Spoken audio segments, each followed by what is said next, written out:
My boss forced me to work during my pre-approved vacation, so I quietly documented everything and quit the day our biggest client launched. This happened last month and I am still floating on the high of it all. I, 28F, had been working at a digital marketing agency for 3 years as a senior project manager. The company culture had gone downhill after our founder sold to a larger corporation, but I stuck around because I genuinely liked my clients and my immediate team last fall. I requested 2 weeks off for this July minus my first real vacation in 2 years. I planned to go to Greece with my boyfriend, who was going to propose. I didn't know this part yet. The time off was approved 6 months in advance, entered in our system, and my backup was fully trained. A month before my vacation, we landed a massive new client minus a well-known beauty brand, launching a new product line. The timeline was tight with a launch scheduled during my second week away. My boss Miranda assured me everything would be fine without me, and I made detailed handover documents 2 days before my departure. Miranda called me into her office. About your vacation, she started, not even looking up from her computer. The executive team feels it's not appropriate timing with the beauty launch. We'll need you to postpone. I explained that this was impossible minus non-refundable flights, special reservations. My boyfriend had coordinated time off too. When I mentioned it had been approved months ago, she replied, that was before we knew about this client. Sometimes we have to make sacrifices for the team. I left her office in tears, called my boyfriend, and we decided I would still go, but reduced to 1 week. I emailed Miranda confirming I would return for the launch week. Her entire response, great, that's the right decision. We flew to Santorini, and it was magical. My boyfriend proposed on our 3rd night there, and I was floating on cloud 9. The next morning, my phone exploded with emergency texts from Miranda about the client changing some launch assets. Despite being 7 hours ahead, I spent our engagement day on my laptop in our hotel room while my new fiancé Echne explored alone. The pattern continued daily. Emergency calls, middle of the night emails marked "You are gent" and constant written messages. Miranda sieged me on everything, even though my backup was fully capable. By the 5th day, I was working 6+ hours daily from Greece. My vacation completely derailed. Here's where I got strategic. I documented everything. I saved all emails and same messages and even recorded some calls. One party consent is legal in my state. I tracked my hours meticulously. I also started connecting with former colleagues who had left for better agencies. We returned home and I jumped straight into launch week with no break. The team was stressed. Miranda was micromanaging everyone, and the executives were demanding daily updates. But something had changed in me. My usual anxiety about pleasing everyone was gone, replaced with cold efficiency the night before launch day.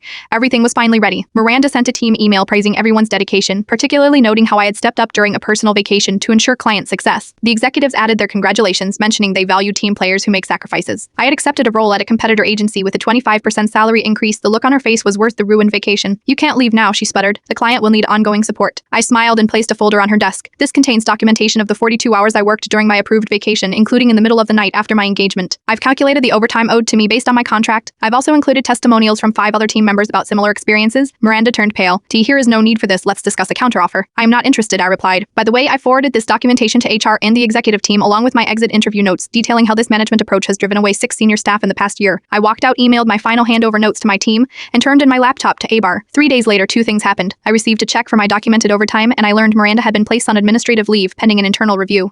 My new job starts next week. My fiancé and I have rebooked our Greece trip for September, and I've learned that sometimes the best work you can do is standing up for yourself.